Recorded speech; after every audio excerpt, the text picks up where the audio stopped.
La santé mentale, l'une des choses les plus précieuses que l'on puisse posséder dans notre vie. Cependant, il est important de la cultiver avec soin car elle est d'une importance capitale. C'est d'ailleurs sur cette thématique générale que aujourd'hui nous allons voyager à travers différents pays, notamment en France, avec la diaspora gabonaise sur la thématique du rôle et de l'impact des associations communautaires, notamment celui du Gabon, sur la santé mentale des étudiants. Ensuite, nous allons très rapidement faire un saut au Tchad sur la thématique de l'insertion professionnelle au pays après les études à l'étranger. Et enfin, nous allons recevoir au Sénégal sur le plateau télévisé de l'émission Afrique Edu notre invité de marque qui est coach en développement personnel avec qui nous allons échanger sur le thème de la santé mentale dans la vie des étudiants. Et tout ça, c'est juste dans un instant après le générique.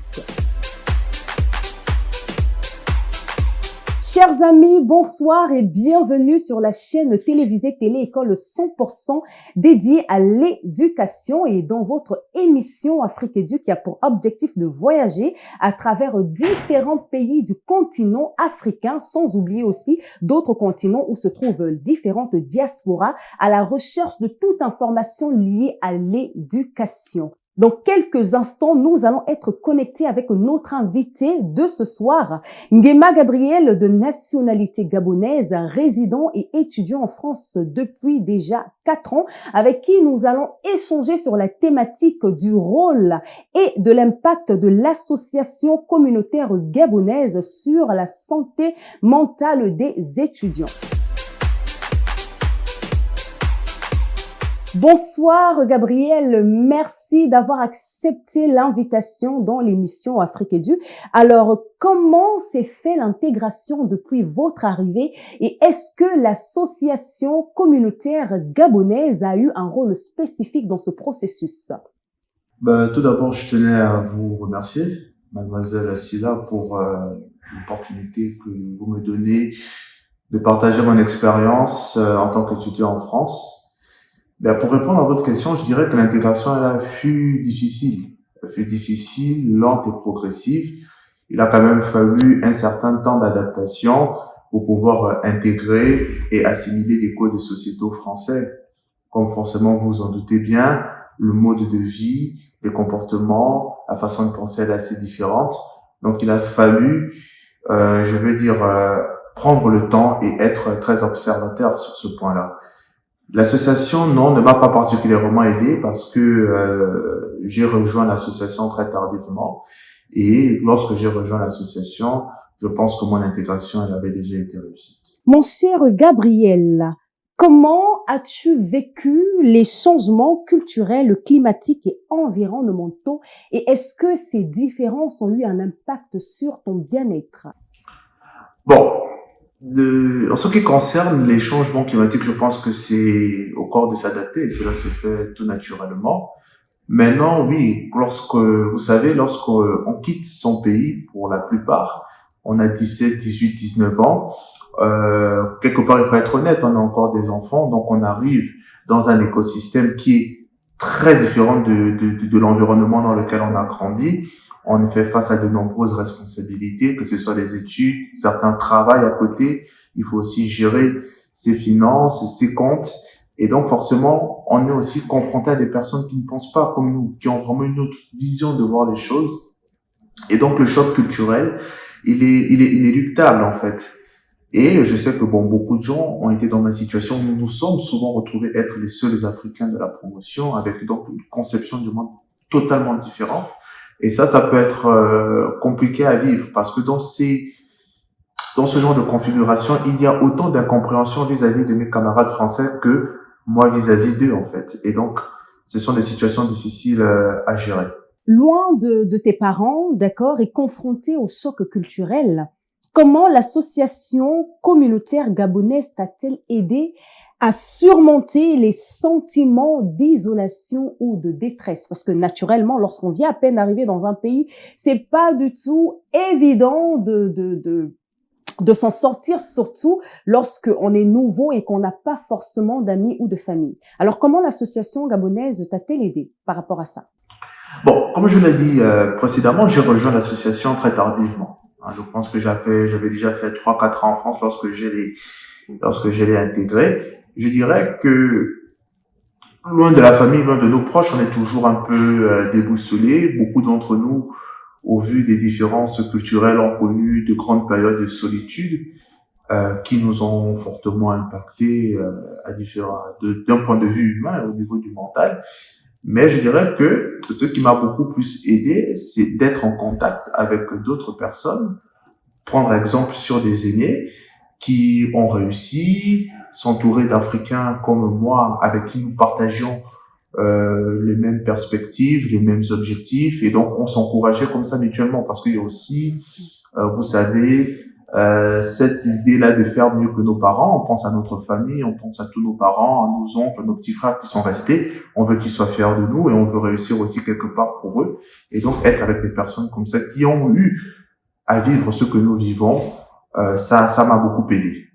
Alors, mon cher Gabriel, est-ce qu'en France, il existe des programmes spécifiques organisés par la communauté en France, gabonaise en France, pour aborder la santé mentale des jeunes afin de leur permettre à eux, les étudiants d'ailleurs, de s'exprimer librement et de trouver peut-être des conseils auprès des anciens ou des experts sur tout ce qui concerne la santé mentale? Bon, oui. Concernant la santé mentale, vous savez, c'est toujours un peu compliqué. Les études, quand on arrive dans le monde adulte, c'est toujours très compliqué. La vie en soi est difficile. Et donc, je sais que l'association des étudiants gabonais de France, dans ce genre de configuration, n'a pas en son sein des spécialistes adaptés directement pour faire face à ce genre de situation. Donc, ce qu'ils vont essentiellement faire, c'est orienter les jeunes qui présentent des difficultés d'un point de vue mental vers des plateformes où ils pourront s'exprimer. Et si vraiment le problème est beaucoup plus profond, ils peuvent aussi mettre en relation ces personnes avec des services universitaires qui pourront mieux les prendre en charge. Donc, l'association va surtout jouer un rôle de relais entre la personne qui rencontre des difficultés et des associations ou des groupes qui pourront au mieux le prendre en charge, et ce dans différents aspects de la vie, que ce soit pour des problèmes financiers, que ce soit pour des problèmes sociaux, titre de séjour. Donc, je pense que quand même sur ce point-là, nous sommes très actifs aussi. D'accord. Gabriel, selon toi, que pourrait faire de plus la communauté gabonaise en France pour mieux accompagner les étudiants dans leur santé mentale, excusez-moi, et dans leur intégration à leur arrivée? Bon, déjà, vous savez comment j'ai intégré l'association, c'était essentiellement pour retrouver mes compatriotes. J'avais quand même besoin, bien que je m'étais intégré en France, j'avais quand même besoin de retrouver les miens, de rappeler du pays avec des personnes qui ont la même expression, les mêmes langages que moi, le Tony Bangando, c'était des choses quand même qui étaient importantes pour moi. Et je pense que l'association devrait, parce qu'ils le font déjà, ils font déjà un travail remarquable pour des étudiants, peut-être essayer de faire plus d'organisation, plus de fêtes, plus de regroupements, et ceux dans différentes villes, peut-être essayer aussi, parce que moi je n'ai pas eu l'opportunité d'être dans des grandes villes, donc peut-être essayer de mettre en place des comptes en ligne, peut-être des TikTok, faire des TikTok ou des réels Instagram où on pourra plus échanger entre nous, en fonction des études que nous faisons, en fonction de la situation de notre pays, en fonction des rêves et de ce qu'on pense vis-à-vis de notre pays. Merci beaucoup pour tes réponses, Gabriel. Alors, nous sommes bel et bien à la fin de cet échange. Si tu as un message à faire passer ou un dernier mot pour la fin, vas-y. Écoutez, je tenais encore à vous remercier de m'avoir invité, et j'espère que mon intervention vous aura été utile et pourra servir à de nombreuses personnes. Je vous remercie. Merci beaucoup, Gabriel. On te souhaite beaucoup de réussite et bon courage dans tes études. Au revoir. Chers amis, le voyage en France vient de prendre fin. Nous allons très rapidement faire un cap sur le Tchad avec notre invitée, Madame Mariam Amit, qui est ingénieure statisticienne et ancienne présidente des jeunes filles tchadiennes au Sénégal. Avec elle, nous allons échanger sur la thématique de l'insertion professionnelle au pays après les études à l'étranger. Dans quelques instants, nous allons recevoir notre invitée en direct. Bonsoir, Madame Mariam Amit. Merci d'avoir accepté l'invitation dans cette émission Afrique Édu. Alors, pouvez-vous nous parler de votre parcours académique au Sénégal de façon très laconique? Bonsoir, Madame Fanta, pour cette invitation. C'est toujours un honneur pour moi de venir et de parler sur un sujet aussi essentiel que l'insertion professionnelle au pays après les études à l'étranger. Bon, concernant mon parcours académique, il m'a mené au Sénégal où j'ai obtenu une licence en mathématiques et ensuite un master en statistiques appliquées. Ces années ont été vraiment riches en expérience et en compétences, tant sur le plan académique que sur le plan personnel.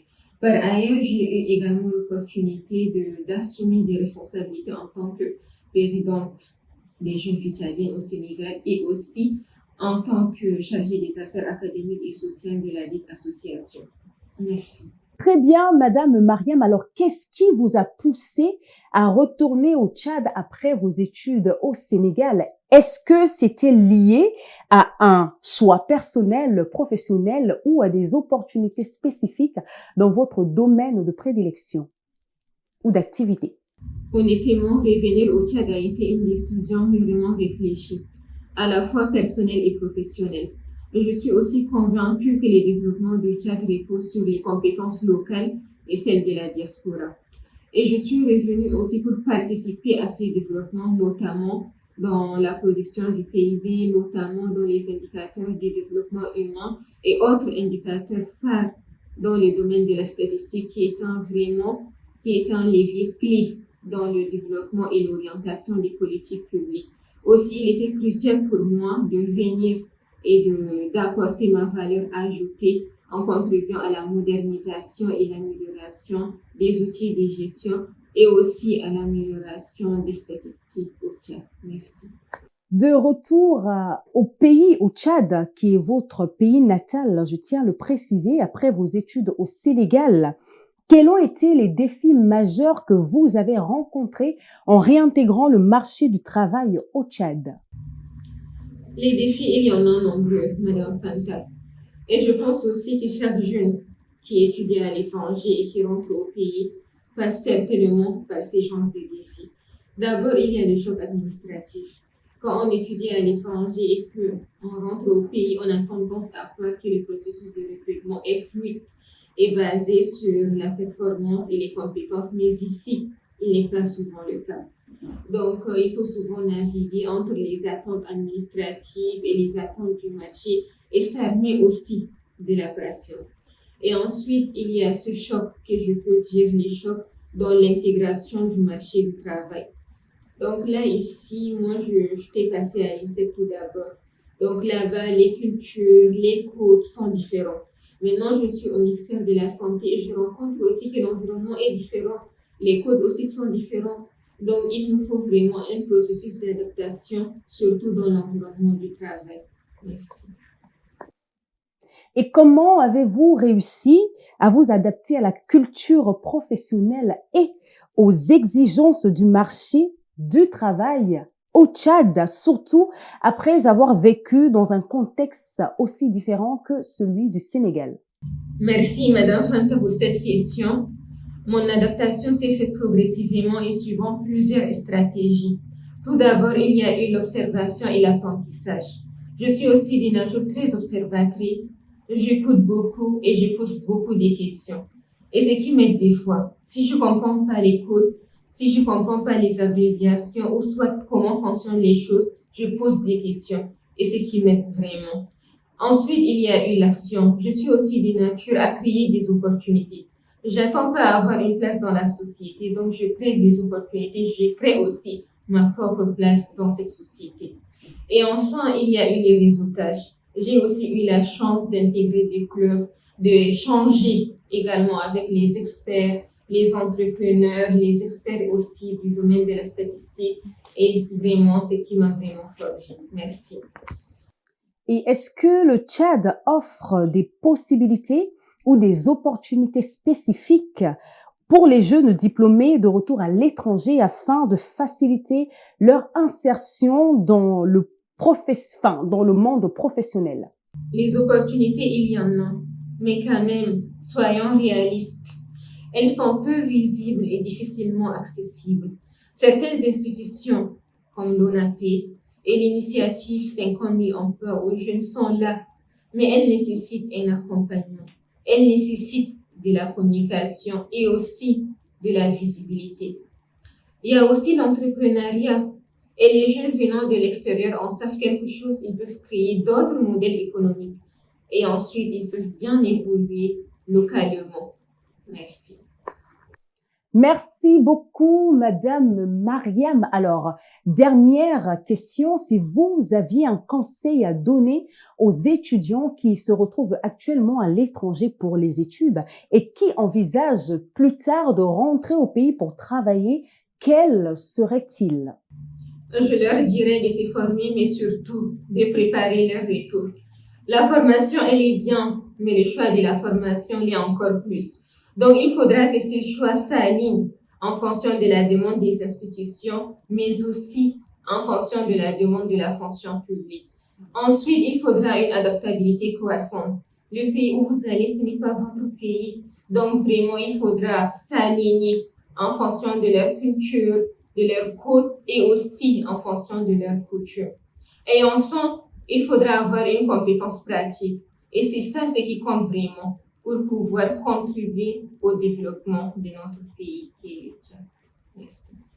Merci beaucoup, Madame Mariam Amit, pour ces réponses. Nous sommes à la fin de cet échange. Nous vous souhaitons plein de belles choses et surtout beaucoup de réussite pour l'avenir. Au revoir. Merci, Madame Fanta, pour cette belle discussion. Ce fut vraiment un plaisir d'avoir assisté, d'avoir participé. J'espère aussi revenir en partageant mon expérience sur des sujets aussi essentiels que l'insertion professionnelle au pays après les études à l'étranger. Ce fut un challenge pour nous et aussi pour ceux qui sont à l'extérieur. Donc, merci pour cette invitation. Merci aussi à tous les jeunes qui nous suivent. Je leur dirai enfin, osez l'excellence, croyez en vous, croyez en votre talent et aussi en votre potentiel. Chers téléspectateurs, ce magnifique échange avec Madame Mariam Amit depuis le Tchad vient de prendre fin. Alors, nous allons dans quelques instants être connectés, mais pas à distance, mais sur ce plateau de l'émission Afrique Édu avec notre invitée d'honneur de marque qui est coach en développement personnel, Madame Sirmi Boukaka, avec qui nous allons échanger sur la thématique de la santé mentale des étudiants. Et ça, c'est juste dans quelques instants. Ne quittez pas, restez connectés et bien assis. Bonsoir, Madame Sermi, et merci d'avoir accepté l'invitation sur le plateau télévisé de Afrique Édu. Bonsoir et merci, je suis très ravie d'être là. Alors, Madame Sermi, vous êtes de nationalité congolaise, résidente au Sénégal depuis déjà 15 ans, journaliste depuis 13 ans, présentatrice télé de l'émission Talk Afrique sur la chaîne marocaine Medi 1 TV Afrique, coach en développement personnel et dirigeante de BKS Group, qui est une entreprise très active dans la communication, la mode et l'électroménager. Exactement. D'accord. Alors, nous allons très rapidement rentrer dans le vif du sujet. Madame Sermi, vous êtes coach en développement personnel et aujourd'hui, nous avons décidé d'aborder la thématique sur la santé mentale des étudiants. Alors, quelles sont les principales causes de stress et d'anxiété chez les étudiants? Alors, il faut dire que chez les étudiants, il y a plusieurs facteurs. Il y a la pression académique. Les étudiants préparent les examens, ils ont des mémoires à préparer et c'est pas évident pour eux. Et ce qui fait qu'il y a la pression qui monte à leur niveau. Ils ont besoin des résultats satisfaisants, que ce soit eux-mêmes ou encore leurs parents, À l'université, il y a beaucoup d'exigences, ce qui fait que ils ont beaucoup de pression. Il faut dire également qu'il y a l'incertitude liée à l'avenir. Les étudiants se disent, est-ce que je vais réussir dans 2 ans, dans 5 ans? On a la pression également sociale. Les parents veulent que leurs enfants puissent réussir. Il y a aussi ceux-là, les parents qui financent les études de leurs enfants et qui attendent des résultats satisfaisants. Ça, c'est d'un côté. À un autre côté, c'est eux-mêmes. Ils se disent, mes parents n'ont pas assez d'argent. Qu'est-ce que je dois faire pour un étudiant? Qu'est-ce que je dois faire? Il faudrait que je puisse subvenir aux besoins de mes parents. Ce qui fait qu'il y a beaucoup d'étudiants qui n'arrivent pas au bout même de leurs études. Ils arrêtent à un moment donné. Et il y a aussi un autre aspect, c'est que la santé mentale, à un moment donné, les étudiants manquent confiance en eux-mêmes. Effectivement, ils n'ont plus confiance parce que ils se disent que les autres ont réussi. Les études, c'est parfois trop longue. Est-ce que je vais réussir? Il y a aussi un autre aspect que j'aimerais bien aborder. Il s'agit des réseaux sociaux. C'est que les réseaux sociaux... D'ailleurs, par rapport aux réseaux sociaux, nous allons en venir. Donc, comme deuxième question, comment les étudiants peuvent-ils reconnaître les signes d'un mal-être mental avant qu'il ne devienne trop important? Ah bon, il y a aussi un changement d'humeur. Vous allez voir des étudiants qui changent tout le temps d'humeur. Et il y a aussi le sommeil. On n'a pas assez de temps pour dormir. Et on se pose des questions. Pourquoi on a l'insomnie? On dort tard. On est très fatigué, une fatigue excessive, et on n'est pas performant. Lorsqu'on étudie, lorsqu'on a des projets, on n'arrive même pas à les réaliser, on est moins performant, et là, on commence à se poser des questions. Et aussi, on n'aura plus l'estime de soi quelque part parce que on se dit, mais est-ce que je vais y arriver? Il y a tellement d'interrogations qui viennent, et à un moment donné, on peut craquer. Et là, on peut parler aussi de la dépression. De la dépression. Effectivement. Ça vient petit à petit. On a quelques aspects, on n'arrive pas à dormir, on n'a plus goût à la vie, on n'apprécie plus les choses, on devient anxieux et petit à petit, on devient dépressif. Oui. D'accord. Donc, aujourd'hui, étant donné que nous parlons des étudiants, avec la pression académique qui devient de plus en plus lourde pour les étudiants, comment peuvent-ils y faire face sans compromettre leur bien-être? Alors, il faudrait planifier son temps. Il faudrait vraiment gérer son temps, savoir comment s'organiser. Si on sait que on a un emploi du temps un peu chargé, on a un examen en vue, il faudrait vraiment gérer son temps. Il y a des choses qu'il faut prioriser. On peut avoir des amis, mais on va pas tout le temps aller au restaurant avec ces amis-là. Il faudrait aussi savoir une chose, il faut savoir dire non. Ah ouais, les gens ont du mal à dire non, on dit oui tout le temps, ce qui fait que ça nous prend du temps et nous n'avons plus le temps pour nous-mêmes. Si vous voulez être efficace, si vous voulez être performant, pensez à vous d'abord. Qu'est-ce que vous devez faire en matinée, la journée, 2 jours, une semaine? Quel est votre emploi du temps? Et priorisez cela. Parce que les amis, ils vont vous prendre du temps. Je ne dis pas qu'il faut pas être avec des amis, il faut pas être avec des amis, mais ce que je suis en train de dire, priorisez d'abord certaines choses, d'abord vous, avant les autres. Ok, mais qu'est-ce qui explique que très généralement, il y a beaucoup de personnes qui n'arrivent pas à dire non? Est-ce que c'est un problème d'affirmation de soi? Qu'est-ce qui peut expliquer ça? Je crois que c'est lié quand même à plusieurs aspects dans notre vie, certainement pendant notre enfance, lorsqu'on a vécu avec nos parents, il y a eu une histoire derrière. Ce qui fait qu'un enfant qui grandit dans un milieu familial où tu n'as pas droit à la parole, tout ce qu'on dit, tu dois dire oui, eh bien, tu vas grandir sur un adulte qui va dire oui à tout. À tout. Mais lorsque on t'apprend cela depuis le bas âge, tu sauras dire non. Et peu importe, même si tu n'arrives pas à dire non, tu as la possibilité aujourd'hui de travailler sur toi et de savoir que tu as un mot à dire. Exactement. On ne dit pas oui à tout. À tout, à tout. Exactement. Quel conseil donneriez-vous aux étudiants pour mieux gérer leur stress en période d'examen? Alors, il faudrait d'abord mettre l'accent sur ce que l'on veut.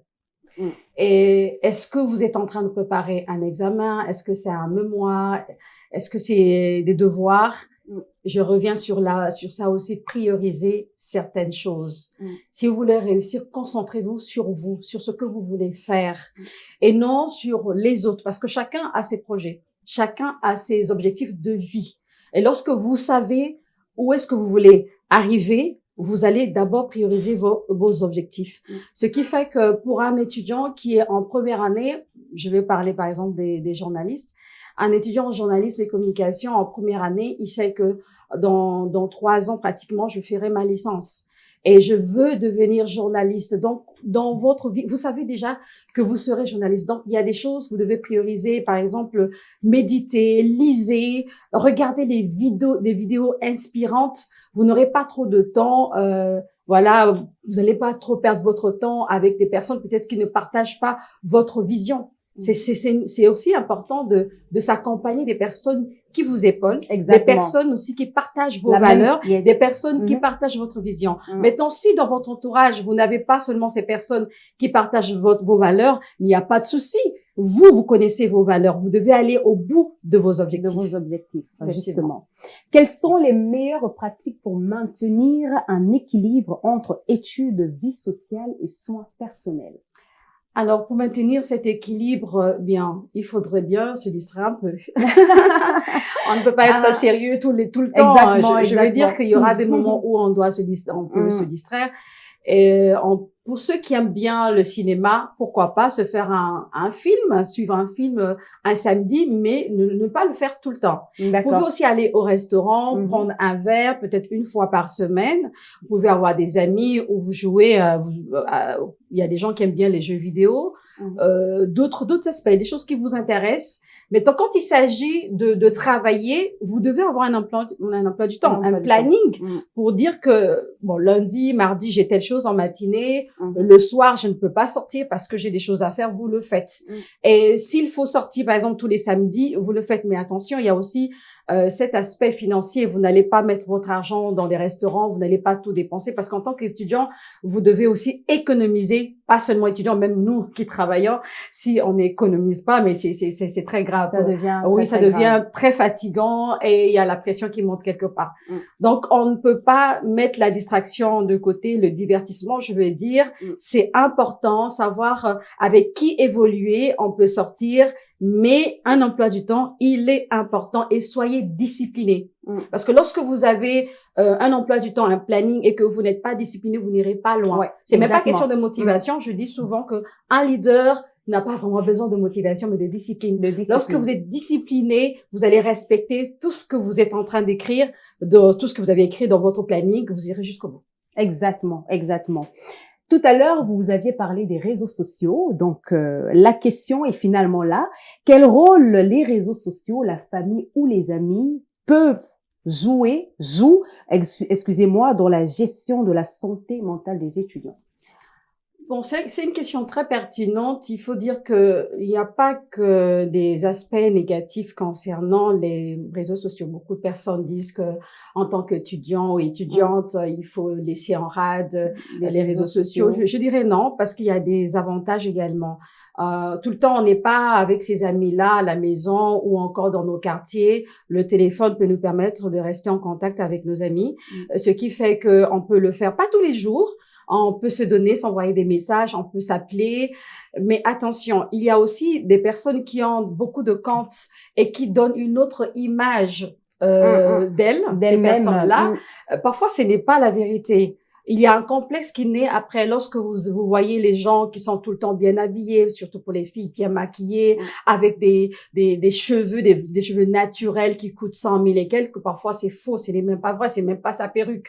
Parfois, c'est la perruque d'une autre personne. Exactement. Donc, ne soyez pas complexés lorsque vous voyez ces personnes sur les réseaux sociaux. Je veux dire, soyez vous-même. Soyez vous-même, soyez fiers de vous. Vous êtes, si vous êtes nappy, par exemple, mais continuez ainsi. Si vous aimez les perruques, c'est bien aussi. Mais ne soyez pas complexés. Et maintenant, les réseaux sociaux aussi, ça vous permet de vous documenter. Par exemple, il y a des coachs qui donnent des bonnes informations. Allez-y. Et alors, ne vous privez pas. Exactement. Et est-ce que vous avez des pages sur Internet, un peu comme Facebook, Instagram, où vous donnez souvent des conseils aux jeunes afin de permettre à ce qu'ils s'améliorent? Oui, je suis sur Facebook, BKS. D'abord, bon, c'est vrai que c'est mon entreprise, mais en tant que coach, c'est Sirmi Boukaka officiel. Également, BKS Média TV sur YouTube. Là-bas, je D'accord. donne des conseils, voilà, pour les Ok. gens qui veulent bien D'accord. passer à l'autre bord. Je veux dire, être fier de vous. Exactement.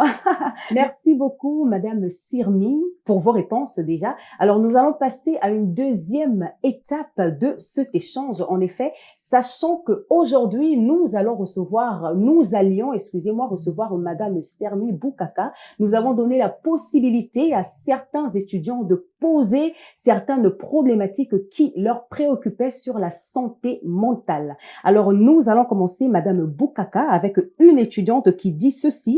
Bonjour, je me nomme Dessou Sharon, béninoise de nationalité étudiante en communication au Sénégal. J'aimerais savoir à quel moment on peut appeler une personne dépressive. Alors, une personne dépressive montre quelques signes. Déjà, elle n'a pas confiance en elle. Il faut dire qu'elle a souvent une tristesse profonde. Elle sent un vide en elle et aussi une perte d'intérêt concernant certaines activités. Peut-être qu'il y a 1 an en arrière, elle aimait bien ce qu'elle faisait, mais à un moment donné, elle a perdu ce goût-là, cet intérêt. Et c'est une personne qui dépend des autres, qui dépend de l'approbation des autres, qui dépend de la vie des autres pour avancer. À chaque fois, elle demande, est-ce que ça va? Est-ce que tu penses que je vais bien? Et c'est une personne aussi qui a des troubles du sommeil, qui n'arrive pas à dormir tranquillement. Et c'est un peu pénible à son niveau. Le dernier point que je voudrais souligner, c'est une personne qui a des idées suicidaires. Suicidaire. Ah oui. Wow. C'est une personne qui veut arrêter vraiment sa vie, qui veut se suicider tout simplement parce que elle ne se sent plus bien. C'est une personne qui n'a plus envie de vivre tout simplement parce que il y a tellement d'histoires autour d'elle, tellement de vécu et elle se dit que pourquoi pas mettre fin à ma vie. Donc ça vient petit à petit, c'est pas tout de suite, c'est des choses peut-être que depuis l'enfance ou encore il y a des gens qui ont bien vécu dans leur enfance mais arrivés à l'université ou dans un autre cadre tellement qu'il y a un nouvel environnement, ces personnes-là n'arrivent pas à s'y adapter. D'accord. Et qu'est-ce qui généralement explique la dépression, par exemple? Est-ce que ça provient de notre vécu depuis l'enfance ou à l'âge adulte? Comment est-ce qu'on peut expliquer ça? Oui, justement, c'est ce que je disais tout à l'heure, ça dépend de ce qu'on a vécu dans notre enfance. Si on était quelqu'un, lorsqu'on donnait notre avis, on disait toujours tais-toi, tu n'as rien à dire, c'est ton frère qui a raison. Eh bien, la personne va grandir avec ça et la personne aura cette amertume-là pour dire que je ne suis pas aimée. Oui, voilà, je ne suis pas aimée et maman ou papa aiment beaucoup plus mon frère que moi-même. Ou encore à l'école, quand vous êtes rentre pour certaines femmes, on va tellement se moquer de vous que vous allez vous dire que vous n'êtes pas belle, vous serez jamais fière de vous. Et pour les hommes, pareil aussi, on va toujours dire que t'es pas intelligent, tu n'iras jamais loin. Et c'est des paroles qui viennent souvent. Bon, je peux donner très rapidement un exemple. J'avais un collègue comme ça qui est décédé parce que ce collègue-là entendait des voix. Disait que tu n'es rien, il faut mourir. Et justement, le frère est parti parce qu'il était dans une chambre, dans les toilettes, je vais dire. Il a mis fin à sa vie parce que c'était tout le temps comme ça, il écoutait des voix. Wow. Justement, à cause de ce vécu-là, sûrement depuis son enfance, il a vécu en France. Il a vécu en France et il n'allait pas. Et ce que j'ai omis de dire, c'est que sa grand-mère est décédée. Il n'a pas supporté la mort de sa grand-mère. Ok, d'accord. Mes condoléances, même si c'est peut-être un peu trop tard. Ça arrive, oui. D'accord, donc c'est pas évident. Oui, c'est ça. Vous avez évoqué tout à l'heure le fait de ne pas se sentir aimé. D'ailleurs, il y a une étudiante qui souhaite bien sûr rester anonyme, qui dit bonjour, je suis sénégalaise, étudiante aussi en comptabilité. Comment faire pour améliorer ma santé mentale tout en sachant que je ne suis pas aimée et quels conseils pour y faire face? Oh, j'aime beaucoup sa question. Déjà, je voudrais dire à cette personne, c'est normal qu'elle pose cette question. Il faudrait se dire que la responsabilité, ce n'est pas les autres. La responsabilité, c'est vous-même. Les gens peuvent ou ne pas vous aimer. toute façon, ils n'ont pas le droit de vous aimer. Mais vous-même, commencez déjà à vous aimer. À vous aimer Parce qu'il y a vous-même. des paroles qui viennent, il faudrait développer ce qu'on appelle le dialogue intérieur. Il y a, à l'extérieur, il y a des voix, il y a des amis qui peuvent nous dire, bon, tu es nul, tu n'es rien, tu n'iras nulle part. Mais il y a aussi des voix à l'intérieur qui vous disent, par exemple, tu n'iras loin. Il faut pas écouter ces voix. Il faudrait avoir cette attitude positive pour dire que j'irai loin, peu importe ce que j'entends de l'intérieur ou de l'extérieur, j'irai loin. Ayez l'habitude aussi de vous mirer, de vous dire que vous êtes une belle créature, peu importe votre religion. Je crois qu'elle est musulmane. Oui, musulmane. Dites-vous que celui qui vous a créé, votre Dieu, a dit que vous êtes une belle créature. Soyez toujours fiers de vous. Cultivez cela tous les jours. Ce n'est pas seulement en un jour, en une semaine, mais c'est un travail au quotidien. Il faudrait vraiment vous aimer. Et souvent, je dis aux gens qui m'entourent, moi, par exemple, j'arrive à le faire parce que bon, j'ai entendu une phrase de mon père qui me disait que tu es très belle. Ouais. Alors, même si quelqu'un me dit aujourd'hui tu es moche et tout ça, je veux pas entendre. Vous savez, au Sénégal, on dit souvent dafagat. En fait, tu es court, tu es courte. Vous pouvez le dire. Moi, je vais même pas vous entendre parce que je sais que mon père m'a dit une parole, depuis le départ. Ça m'a marqué, ça a changé ma vie. Mettons, vous aussi, c'est pas votre cas, c'est pas grave. À partir d'aujourd'hui, dites-vous que cela va changer. C'est vous-même qui allez le changer. Commencez d'abord à vous aimer avant que les autres ne vous aiment. Posez les actes, faites des choses que vous aimez. Si vous aimez vous habiller, par exemple, faites-le, allez-y faire vos courses, prenez un verre, écoutez de la musique, faites des choses que vous aimez. Après, quand vous serez avec les gens, votre façon de parler compte également. N'hésitez pas quand il s'agit de donner un avis. Donnez votre avis. Vous n'êtes pas obligé d'être d'accord avec tout le monde, de dire oui, comme je disais au tout début de cette émission. Exactement. Donnez votre avis et puis s'il y a un avis contraire, pas de souci, vous avancez. Voilà. C'est exactement ça. Donc, est-ce qu'on peut dire aujourd'hui que d'une certaine façon, enfin, je vais le dire un peu, même si je sais que beaucoup de personnes ne seront pas peut-être d'accord avec moi, mais est-ce qu'on peut dire aujourd'hui que les parents sont très souvent à l'origine de cette dépression que les jeunes ou que nous avons tendance à vivre, ou ce manque de confiance et d'estime en soi que nous avons à l'âge adulte? Alors, je dirais en partie, c'est pas tous les parents, d'accord? Il y a des parents qui sont très bien, des parents qui ont bien éduqué leurs enfants. Et d'autres, par contre, à cause des histoires de la vie ou bien encore à cause de leur éducation, parce que eux également, ils ont eu des parents. Finalement, ils retransmettent la même chose au niveau de leurs parents, leurs enfants, justement. Et ces enfants-là, n'ont pas confiance en eux. Donc, en partie, ça peut être aussi, je vous rejoins, ça peut être aussi à cause des parents. Mais qu'importe. En tout cas, le message que j'ai aujourd'hui, ce n'est pas le passé. Le message que j'ai aujourd'hui, c'est le présent. Qu'est-ce que vous voulez de votre vie aujourd'hui? Hier, peut-être que vous n'avez pas confiance en vous, ou bien aujourd'hui, vous n'avez pas confiance en vous, mais travaillez-y. Il y a des coachs qui sont là, il y a des personnes qui sont là, qui peuvent vous accompagner. Regardez des vidéos inspirantes pour que vous puissiez avoir confiance en vous. L'estime de soi est très, très, très importante. Oui. Exactement. D'accord. Donc, nous allons, par faute de temps, nous allons prendre la dernière question de ce jeune Gabonais qui se prénomme Nathanaël, excusez-moi, étudiant en 3e année de droit public au Gabon. Alors, sa question est la suivante. J'aimerais savoir ce qui explique l'évolution des cas atteints de troubles mentaux au sein de la société africaine ces dernières années. Aïe, aïe, aïe. Une question très difficile, hein, très parce difficile. Que il faut faire la part des choses. Le coaching, un coach, c'est pas un psychiatre. Exactement. Un coach, c'est pas un psychiatre, il n'est pas un psychologue aussi, mais on en rencontre beaucoup des personnes qui sont dépressives. Mais là, sa question concerne beaucoup plus les personnes qui ont des troubles mentaux. C'est vrai que c'est très différent. Il y a beaucoup de facteurs. Ça peut être le chômage quelque part, ça peut être la pression sociale. Exactement. Ça peut être aussi la peur de l'avenir. Est-ce que je vais réussir?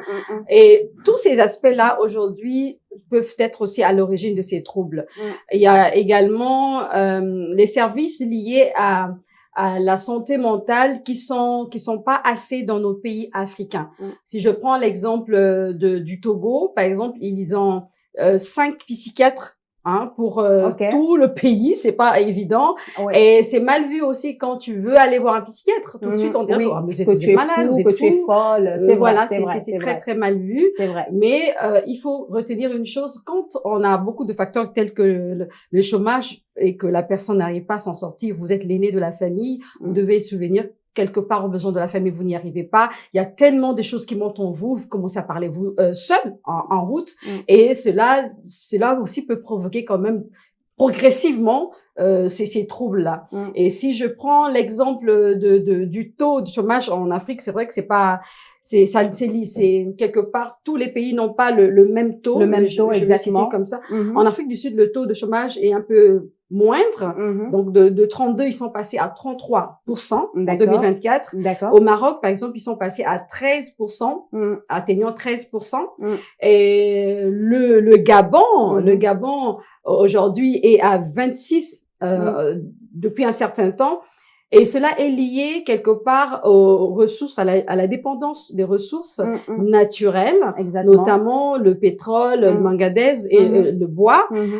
Les jeunes aujourd'hui cherchent du boulot, beaucoup n'ont pas. Et donc, c'est l'un des facteurs. Je ne dis pas que c'est le seul, mais c'est l'un des facteurs. Exactement. Et pour s'en sortir, je dirais aux jeunes, entreprenez. Il faudrait entreprendre. Croyez en vous et aller au bout de vos objectifs personnels et professionnels. D'accord. On va vous dire aujourd'hui, c'est très difficile pour vous d'avancer. On va vous dire, c'est très difficile, l'Afrique, ça va pas du tout. Il y a des gens qui réussissent en Afrique. Nous devons aimer notre continent. Nous avons tout ce qu'il faut. Vous avez des capacités. Je veux parler des jeunes. Vous avez les capacités pour aller loin.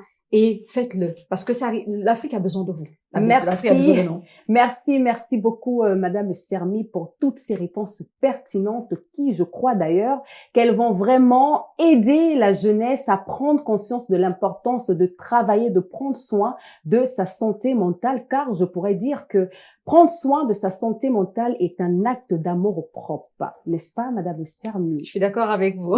D'accord. Donc, nous sommes bel et bien arrivés à la fin de cette émission. Est-ce que vous avez un dernier mot? Le dernier mot, je vous remercie beaucoup. C'était un réel plaisir pour moi d'être ici. Plaisir partagé.